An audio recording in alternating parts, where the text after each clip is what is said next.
দুঃসহ স্মৃতি নিয়ে পাকিস্তান থেকে দেশে ফিরে রিশাদ হোসেন ও নাহিদ রানা খানিকটা বিশ্রামে কাটিয়ে আবারও সেই চিরচেনা মিরপুরের হোম অফ ক্রিকেটে ফ্লাড লাইটের নিচে ম্যাচের আবহে মিরপুরে চলল অনুশীলন।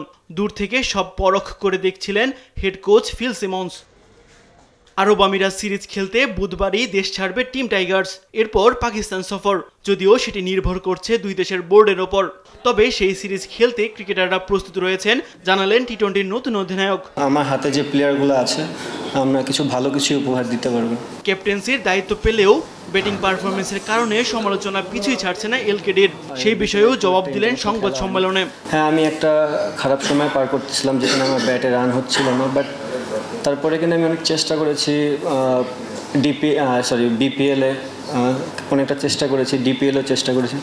সো অ্যাজ এ প্লেয়ার আমি এটুকুই বলতে পারি, যে কোনো প্লেয়ারই সর্বোচ্চ তার চেষ্টাটাই করতে পারে।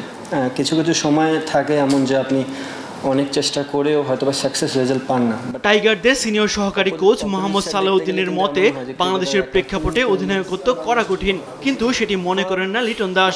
ক্যাপ্টেনশিপ করা কঠিন, দেখেন স্যার যেহেতু বলছে, হয়তো বা উনি অনেক কিছু ফাইন্ড আউট করে জিনিসটা বলেছে।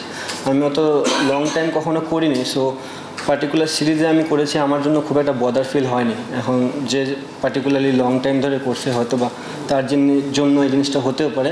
এর আগেও ক্রিকেটের সংক্ষিপ্ত ফরম্যাটে ক্যাপ্টেন্সির দায়িত্ব পালন করেছিলেন লিটন দাস। তবে দীর্ঘমেয়াদে দায়িত্ব পাওয়ায় পরিকল্পনা করা যাবে বলে মনে করেন এই নয়া ক্যাপ্টেন।